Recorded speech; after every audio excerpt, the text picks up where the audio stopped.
গগৈ ডাঙৰীয়াই যিদৰে মানুহৰ লগত এই বানৰ সন্মুখীন হোৱা মানুহগালৰ লগত বোকাই পানী ৰ'দে বৰষুণে যেনেদৰে হাফ পেণ্ট পিন্ধি হাৱাই চেণ্ডেল পিন্ধি মানুহগালৰ লগত শুইছে, তেনেকুৱা মাটিতে শুইছে, পকাতে শুইছে।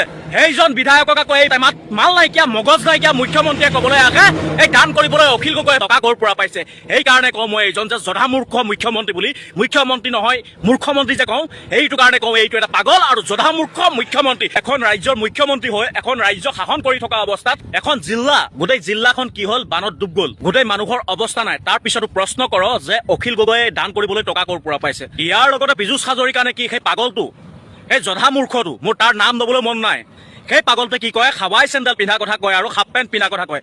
আৰে বাবা, হাৱাই চেণ্ডেল পিন্ধা সেই বোকাৰে লুতুৰি পুতুৰি হোৱা মানুহজনে ৰাইজৰ লগত কেনেদৰে আছে তহঁতি পাৰিছনে থাকিব? তহঁতি পাৰিছনে? তহঁতি কাৰোবাৰ বাবে বাল হ'ব পাৰ, মন্ত্ৰী হ'ব পাৰ, মিনিষ্টাৰ হ'ব পাৰ, আমাৰ বাবে ফুটুকাৰ ফেন নহয় তহঁতি। বৰ্তমান সময়ছোৱাত এয়াই ক'লো আৰু ক'বলৈ নাই। শুন, তহঁতি কিবা কৰিব পাৰিছ সেই বানৰ কবলৰ সন্মুখীন হোৱা মানুহসকলৰ বাবে? তহঁতি কিবা কৰিব পাৰিছ জানো? নাই পৰা। গতিকে মানুহৰ ওপৰত এতিয়া ডাঙৰ ডাঙৰ মন্তব্য দিবলৈ হেৰ সেই মানুহসকলৰ বাবে তহঁতি কি কৰিছ? ৰাইজে দেখি আছে, আমি দেখি আছো, সকলোৱে দেখি আছে।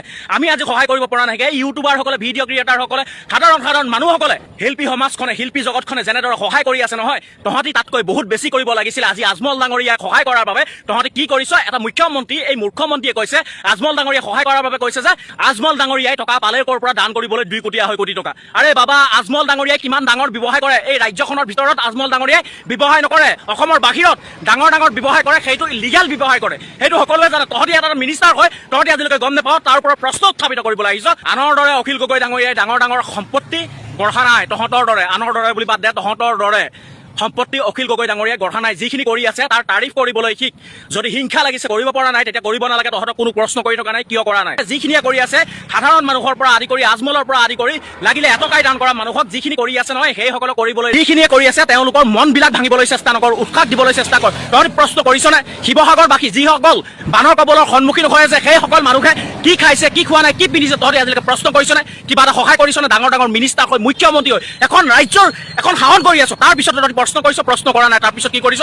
অখিল গগৈ ডাঙৰীয়াৰ ওপৰত প্ৰশ্ন কৰিছ, আজমলৰ ওপৰত প্ৰশ্ন কৰিছ।